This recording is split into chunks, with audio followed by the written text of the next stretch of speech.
saudara terkasih dalam Kristus Yesus, kita jumpa lagi dalam minggu ke-7 setelah Trinitatis pada hari ini. Sebelum kita mendengarkan firman Tuhan, kita bersatu di dalam doa. Damai sejahtera Allah yang melampaui segala akal dan pikiran, itulah yang memelihara hati dan pikiran di dalam Kristus Yesus Tuhan kita. Amin. Saudara terkasih dalam Kristus Yesus, pada minggu ketiga setelah Trinitatis hari ini, firman Tuhan diambil dari Yohanes 13 ayat 31 sampai ayat 35. Demikian firman Tuhan. Perintah baru. Sesudah Yudas pergi, berkatalah Yesus, sekarang anak manusia dipermuliakan dan Allah dipermuliakan di dalam dia. Jikalau Allah dipermuliakan di dalam dia, Allah akan mempermuliakan dia juga di dalam dirinya, dan akan mempermuliakan dia dengan segera. Hai anak-anakku, hanya seketika saja lagi aku ada bersama kamu. Kamu akan mencari aku, dan seperti yang telah kukatakan kepada orang-orang Yahudi, ke tempat aku pergi, tidak mungkin kamu datang. Demikian pula aku mengatakannya sekarang juga kepada kamu. Aku memberitakan perintah baru kepada kamu, yaitu supaya kamu saling mengasihi. Sama seperti aku telah mengasihi kamu, demikian pula kamu harus saling mengasihi. Dengan demikian, semua orang akan tahu bahwa kamu adalah murid-muridku, yaitu jikalau kamu saling mengasihi. Demikian firman Tuhan. Saudara terkasih dalam Kristus Yesus, tema minggu ini disebut dengan kasih sebagai perintah baru. Kalau dikatakan kasih sebagai perintah baru, artinya kita harus menggali tentang apa itu kasih dan bagaimana itu perintah baru yang diberikan di dalam firman Tuhan pada saat ini. Secara latar belakang firman ini awalnya dimulai dengan pembasuhan kaki dari Yesus kepada murid-muridnya. Dan sebelumnya memang diadakan Last Supper ataupun makan terakhir dengan murid-murid. Setelah itu dilakukan, maka Yesus menyatakan bahwa akan ada orang yang mengkhianatinya. Maka kita bisa lihat dalam Yohanes pasal 13 ayat 21 sampai 30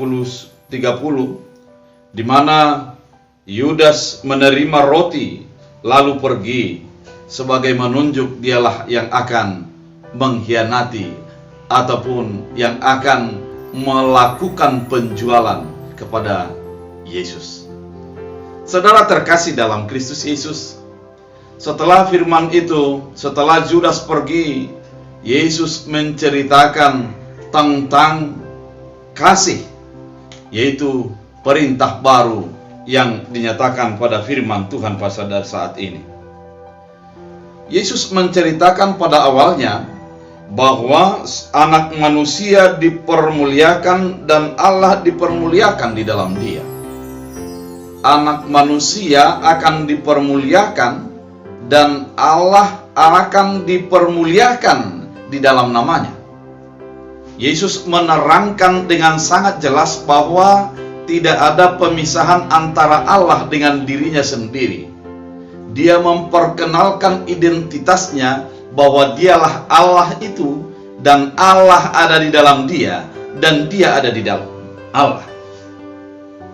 Dan pada ayat 33 ada perkataan yang diungkapkan Yesus yang mengatakan, hai anak-anakku.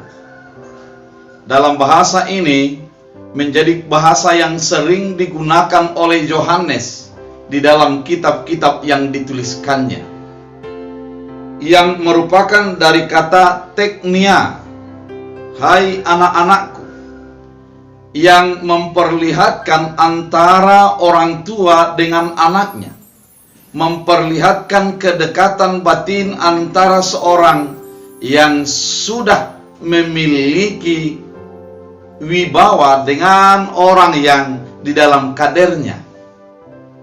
Saudara terkasih dalam Kristus Yesus, ketika Yesus mengatakan, "Hai anak-anakku," mau menerangkan bahwa murid-muridnya adalah sebagai anaknya secara rohani, anak yang diperjuangkannya di dalam penebusan yang akan diberikan atau dinyatakan oleh Yesus Kristus.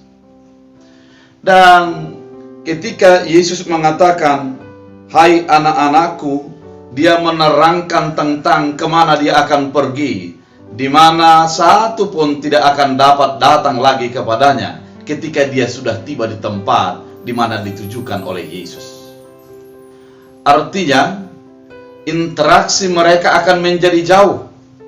Oleh karena itu, di dalam interaksi yang jauh ini, Yesus memberikan sebuah perintah yang baru. Yesus menyatakan sebuah amanat, sebuah perintah. Kita harus buat tanda kutip, perintah, karena sangat jelas dalam ayat 34.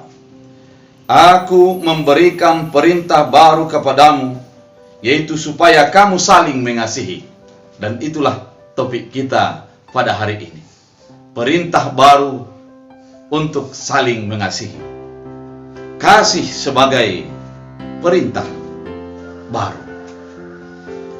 Masalah kasih sebenarnya di dalam perjanjian lama juga sudah diterangkan tentang kasih itu sendiri.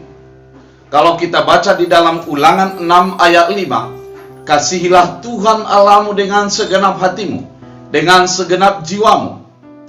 Dan di dalam Imamat 19 ayat 18 sudah diterangkan juga tentang kasihilah sesamamu manusia. Namun apa yang baru? Kenapa Yesus berani mengatakan bahwa ini adalah perintah yang baru? Sebelum kita masuk kepada perintah yang baru ini, harus kita pahami bahwa yang baru dinyatakan pada perintah ini adalah tentang sikapnya, tentang bagaimana melihat kasih itu. Di dalam firman Tuhan pada saat ini ada 3 poin tentang kasih yang mau dinyatakan. Bahwa kasih itu adalah perintah. Untuk saling mengasihi itu adalah perintah, bukan nasihat. Bukan dikatakan Yesus, "Aku memberikan nasihat kepadamu," atau "Aku akan memberikan pilihan kepadamu, kau boleh mengasihi atau tidak." Atau bukan juga mengatakan mari untuk mengasihi atau ajakan untuk mengasihi. Pada firman Tuhan sangat jelas, untuk mengasihi, untuk saling mengasihi merupakan sebuah perintah. Artinya sebuah kewajiban. Tidak ada alasan untuk menjadi menolaknya, karena Allah sendiri yang menyatakan bahwa harus saling mengasihi. Perintah ini merupakan sebuah kenyataan ketika kita melakukannya adalah oleh karena kita melaksanakan kehendak Allah. Kita melaksanakan perintah Allah. Mengasihi saudara terkasih dalam Kristus Yesus, sikap untuk saling mengasihi adalah sikap oleh karena menjalankan perintah Allah dalam kehidupan kita. Ketika dikatakan menjalankan perintah, artinya kita harus melakukannya. Kita harus melakukan tindakan untuk saling mengasihi. Yang kedua, dikatakan saling mengasihi adalah perintah baru, seperti yang sudah diterangkan tadi. Memang di dalam perjanjian lama itu ada. Di dalam perjanjian lama itu sudah dituliskan. Namun perbedaannya adalah ketika kita melihat bagaimana Yesus menyatakan perintah yang di dalam perjanjian baru, yang disikapi oleh orang-orang Yahudi. Kalau kita membaca dalam Matius 5 ayat 43, sangat jelas dinyatakan di sana bahwa kasihi sesama manusia dan kasihilah musuhmu. Di sana masih dan bukan kasihi musuhmu. Kasihilah sesamamu manusia. Kalau dalam ayat 43, tapi bencilah musuhmu. Ada sesuatu yang berbeda dengan apa yang menjadi perintah baru. Kalau di dalam perintah baru, kalau kita baca Matius 5 ayat 44, kasihilah setiap manusia termasuk orang yang menganiaya kamu. Kasihilah orang termasuk orang yang membenci kamu. Orang yang merancangkan sebuah kejahatan kepadamu, engkau harus mengasihinya. Itulah hal yang baru. Kalau mengasihi orang yang mengasihi kita, itu adalah biasa-biasa saja. Sangat mudah untuk mencintai orang yang mencintai, untuk mengasihi orang yang mengasihi kita, orang yang mendukung kita. Namun perintah ini, perintah untuk mengasihi adalah mengasihi yang memusuhi, mengasihi yang membenci, mengasihi yang menganiaya, mengasihi orang yang merencanakan sebuah kejahatan dalam hidup kita, yang merencanakan sebuah kejahatan kepada diri kita sendiri. Kita harus mengasihinya. Dan yang ketiga, untuk saling mengasihi ini adalah seperti Yesus yang mengasihi. Oleh karena itu, perintah untuk mengasihi dan perintah untuk saling mengasihi ini, dan yang ketiga yang diterangkan adalah sebagai pengenalan terhadap Yesus sendiri. Itulah kita menjadi mengasihi. Artinya, tidak ada kasih yang lebih besar dari kasih.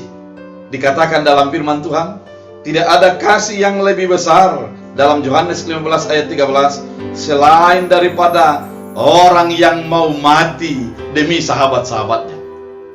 Kasih yang lebih besar adalah ketika kita berkorban untuk memberikan nyawa untuk sahabat-sahabat. Sudah sangat jelas dikatakan bahwa semua adalah sahabat kita. Bagi orang percaya tidak memandang sebagai musuh, tapi dia memandang sebagai sahabat, sebagai orang dekat dengan dirinya. Oleh karena itu dia harus mengasihinya dan mau mati untuknya. Itulah yang kasih yang diberikan oleh Yesus di dalam penebusan kepada setiap orang yang berdosa. Kasih saling mengasihi adalah identitas dan gambar diri bagi orang percaya. Namun bila itu tidak ada, berarti kita belum mengenal Allah kita. Kalau kita belum mengasihi saudara terkasih, sebenarnya kita belum mengenal Allah.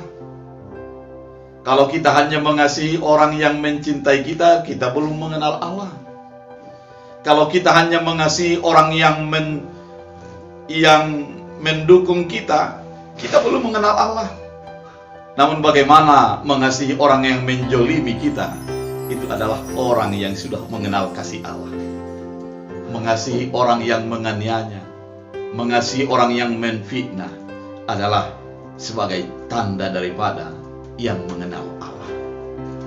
Saudara terkasih dalam Kristus Yesus, kalau kita membaca kasih yang digunakan Yesus pada saat ini adalah kasih agape. Agapete itu yang dikatakan dalam firman Tuhan. Agapete, mengasihi dengan tanpa syarat. Karena memang ada 4 kasih. Kalau kita baca di dalam perjalanan firman, ada 4 kasih. Ada kasih philia, ada kasih eros, ada kasih storge. Kasih storge adalah kasih orang tua terhadap anak. Kasih eros adalah kasih yang digambarkan sebagai kasih suami istri. Dan kasih philia adalah kasih persaudaraan. Namun yang dinyatakan oleh firman pada saat ini adalah kasih agape. Agapau, agapete, kasih yang tanpa syarat. Tidak ada syarat lain kecuali oleh karena pengenalan terhadap Yesus Kristus. Tidak ada syarat lain untuk mengasihi kecuali melakukan tindakan kasih. Saudara terkasih dalam Kristus Yesus, dalam perjalanan kehidupan sangat mudah untuk mengatakan kasih. Begitu gampang untuk mengatakan aku mengasihimu. Begitu gampang untuk mengumbarkan komitmen-komitmen kasih. Kita sering melihat dan memperlihatkan hal-hal yang demikian dalam kehidupan kita.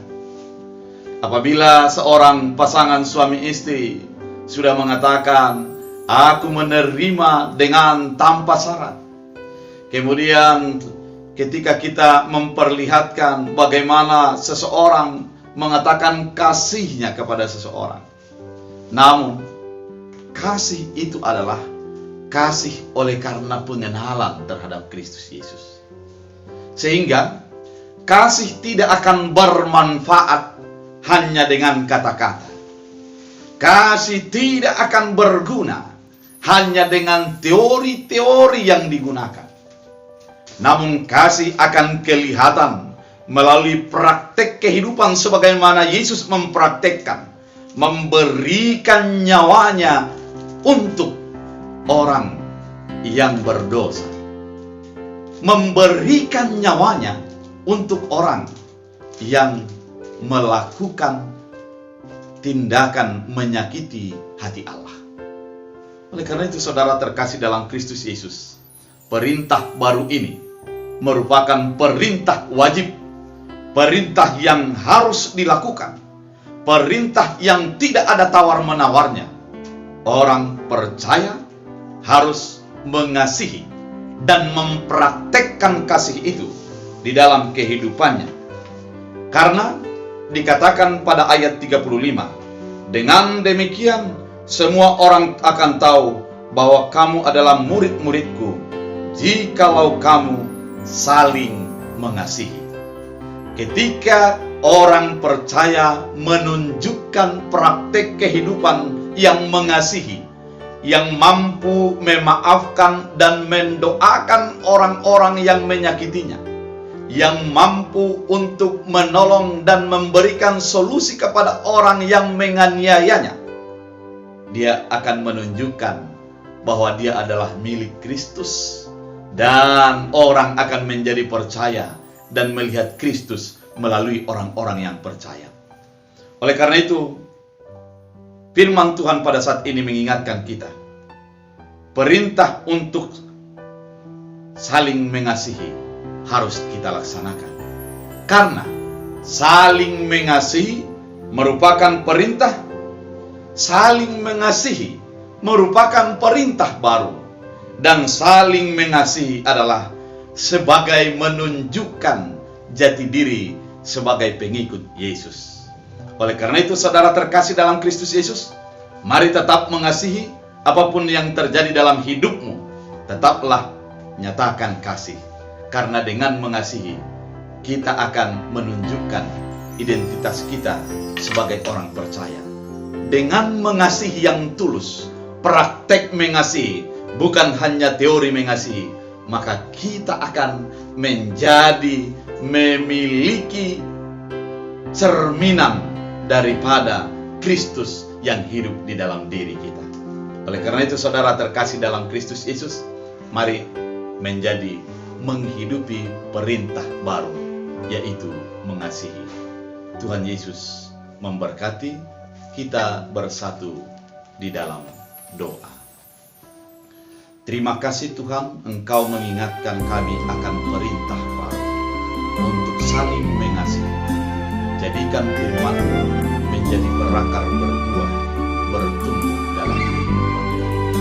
Ketika dunia gersang dengan